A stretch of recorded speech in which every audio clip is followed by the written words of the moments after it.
नमस्कार दोस्तों, मैं सीए कवलजीत सिंह आपका स्वागत करता हूं हमारे यूट्यूब चैनल सीए सरजी पर। आज हम बात करने जा रहे हैं इनकम टैक्स के एक बहुत ही इंपॉर्टेंट सेक्शन 194N पर, जो कि टीडीएस ऑन कैश विड्रॉल से संबंधित है। यह सेक्शन फाइनेंस बिल 2019 में इंट्रोड्यूस किया गया गवर्नमेंट के द्वारा। इस सेक्शन को इंट्रोड्यूस करने के पीछे गवर्नमेंट का ऑब्जेक्टिव था कि कैश ट्रांजैक्शंस को कर्टेल किया जाए एंड डिजिटल इकोनॉमी को बढ़ावा दिया जाए। आइए अब हम इस सेक्शन को डिटेल में समझते हैं और ये देखते हैं कि इस सेक्शन के अंतर्गत टीडीएस काटने की रिस्पॉन्सिबिलिटी किसकी है, टीडीएस किस व्यक्ति का काटा जाएगा, टीडीएस के रेट्स क्या होंगे और क्या कोई एक्सेप्शंस भी हैं इस सेक्शन के अंतर्गत। तो सबसे पहले हम देखते हैं कि टीडीएस डिडक्ट करने की रिस्पॉन्सिबिलिटी किसकी है। इस सेक्शन के अंतर्गत टीडीएस डिडक्ट करने की रिस्पॉन्सिबिलिटी बैंक के ऊपर लगाई गई है, कोऑपरेटिव बैंक और पोस्ट ऑफिस भी इसमें शामिल है। अब बात आती है कि बैंक टीडीएस किसका काटेगा और कैश विड्रॉवल की लिमिट क्या होगी, किस कैश विड्रॉवल के ऊपर बैंक टीडीएस काटने के लिए रिस्पॉन्सिबल है। तो सबसे पहले देखते हैं कि बैंक टीडीएस काटेगा किसका। इस सेक्शन के अंतर्गत वर्ड यूज़ किया गया है एनी पर्सन, और पर्सन इनकम टैक्स में डिफाइन है कोई भी इंडिविजुअल हो, एचयूएफ हो, बॉडी ऑफ इंडिविजुअल हो, चाहे कंपनी हो, फर्म हो, कोई भी व्यक्ति अगर बैंक से कैश विड्रॉल करता है तो उसका टीडीएस काट लिया जाएगा बैंक के द्वारा। अब बात आती है कि लिमिट्स क्या होंगी। इस सेक्शन के अंतर्गत दो तरह की लिमिट डिफाइन की गई हैं। पहली लिमिट है 1 करोड़ की और दूसरी लिमिट है 20 लाख की।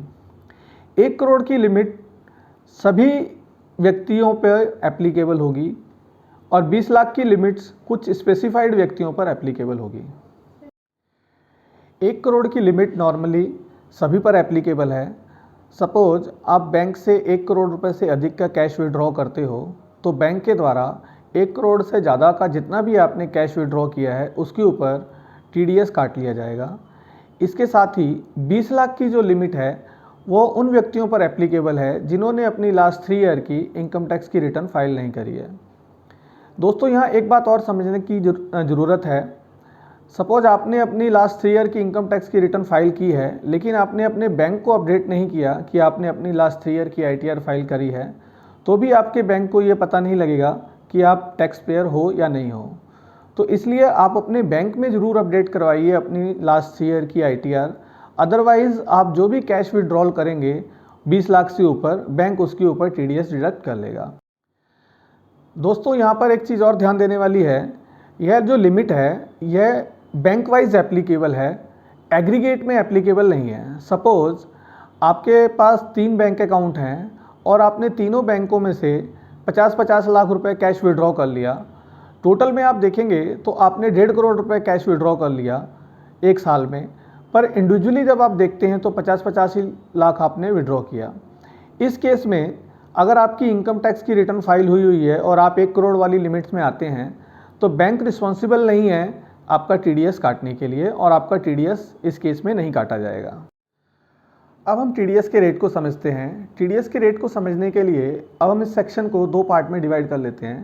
पहला पार्ट, अगर आपने लास्ट 3 ईयर की इनकम टैक्स की रिटर्न फाइल करी हुई है तो क्या होगा, और अगर आप अपने लास्ट 3 ईयर की इनकम टैक्स रिटर्न नहीं फाइल करते तो क्या होगा।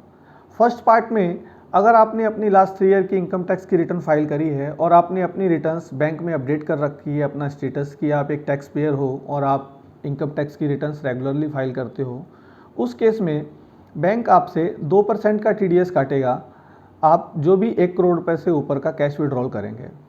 सेकेंड केस में, अगर आपने लास्ट 3 ईयर की इनकम टैक्स की रिटर्न फाइल नहीं करी है तो बैंक आप पर 2 डिफरेंट स्लैब रेट से टीडीएस डिडक्ट करेगा।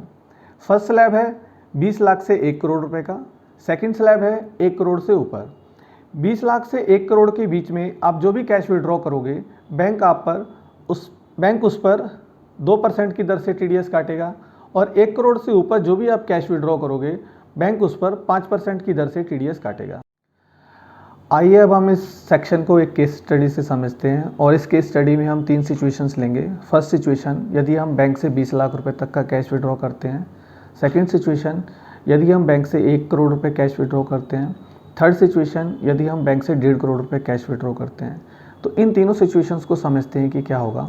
फर्स्ट सिचुएशन में अगर हम 20 लाख रुपए तक का बैंक से कैश विड्रॉ करते हैं तो हमारा कोई भी TDS डिडक्ट नहीं होगा, चाहे आप इनकम टैक्स की रिटर्न फाइल करते हैं चाहे नहीं करते, इसका कोई फ़र्क नहीं पड़ता।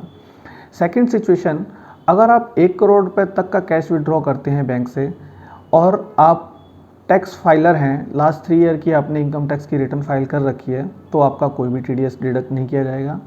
और अगर आप लास्ट 3 ईयर की इनकम टैक्स की रिटर्न फाइल नहीं करते हैं, इस केस में आपका 20 लाख से 1 करोड़ के बीच में जितना भी आपने कैश विड्रॉ किया, इस केस में हमने 1 करोड़ रुपए कैश विड्रॉ किया है, तो उसके ऊपर 2% का TDS डिडक्ट हो जाएगा। थर्ड सिचुएशन, अगर आप 1.5 करोड़ रुपए कैश विड्रॉ करते हैं तब क्या होता है। इस सिचुएशन में अगर आप टैक्स पेयर हैं और आपने लास्ट 3 ईयर की इनकम टैक्स की रिटर्न फाइल कर रखी है, तो आपके ऊपर नॉर्मल 2% का TDS एप्लीकेबल होगा। 1 करोड़ से ऊपर जितना भी आपने कैश विड्रॉल किया है, हमारे केस में 50 लाख रुपए एक्सेस हमने 1 करोड़ से ऊपर विड्रॉ किया है, उसके ऊपर 2% का TDS डिडक्ट होगा। यदि आप नॉन फाइलर हैं और आपने लास्ट 3 ईयर की इनकम टैक्स की रिटर्न फाइल नहीं करी, उस सिचुएशन में क्या होगा। उस सिचुएशन में यहाँ पर आपके ऊपर 2 टैक्स स्लैब एप्लीकेबल हो जाएंगे। फर्स्ट स्लैब 20 लाख से 1 करोड़ का, जो कि 2% का है। सेकंड स्लैब 1 करोड़ से ऊपर जितना भी आप कैश विड्रॉ करेंगे उसके ऊपर 5%। तो यहाँ पर आपका 1 करोड़ से ऊपर के विड्रॉल पे 5% और 20 लाख से 1 करोड़ के बीच में 2% का TDS बैंक के द्वारा डिडक्ट कर लिया जाएगा। अब देखते हैं कि ये सेक्शन कहाँ पर एप्लीकेबल नहीं है। कुछ एक रिसिपेंट के केस में TDS डिडक्ट नहीं होगा, जैसे कि गवर्नमेंट, अगर गवर्नमेंट बैंक से पैसा निकालती है तो उस केस में TDS डिडक्ट नहीं किया जाएगा। ऐसे ही अगर एक बैंक दूसरे बैंक से कैश विड्रॉ करता है, उस केस में भी TDS डिडक्ट नहीं होगा। कोऑपरेटिव बैंक भी अगर बैंक से पैसा विड्रॉ करता है तो भी TDS डिडक्ट नहीं होगा। पोस्ट ऑफिस अगर बैंक से कैश विड्रॉ करता है तो TDS डिडक्ट नहीं होगा। इसी तरीके से white label ATM operator, business correspondence of any other bank पर भी यह सेक्शन एप्लीकेबल नहीं होगा। इसके साथ साथ कुछ अदर नोटिफाइड पर्सन्स भी हैं जिसके ऊपर यह एप्लीकेबल नहीं होगा। उम्मीद करता हूँ आपको यह वीडियो पसंद आई होगी। Thank you for watching.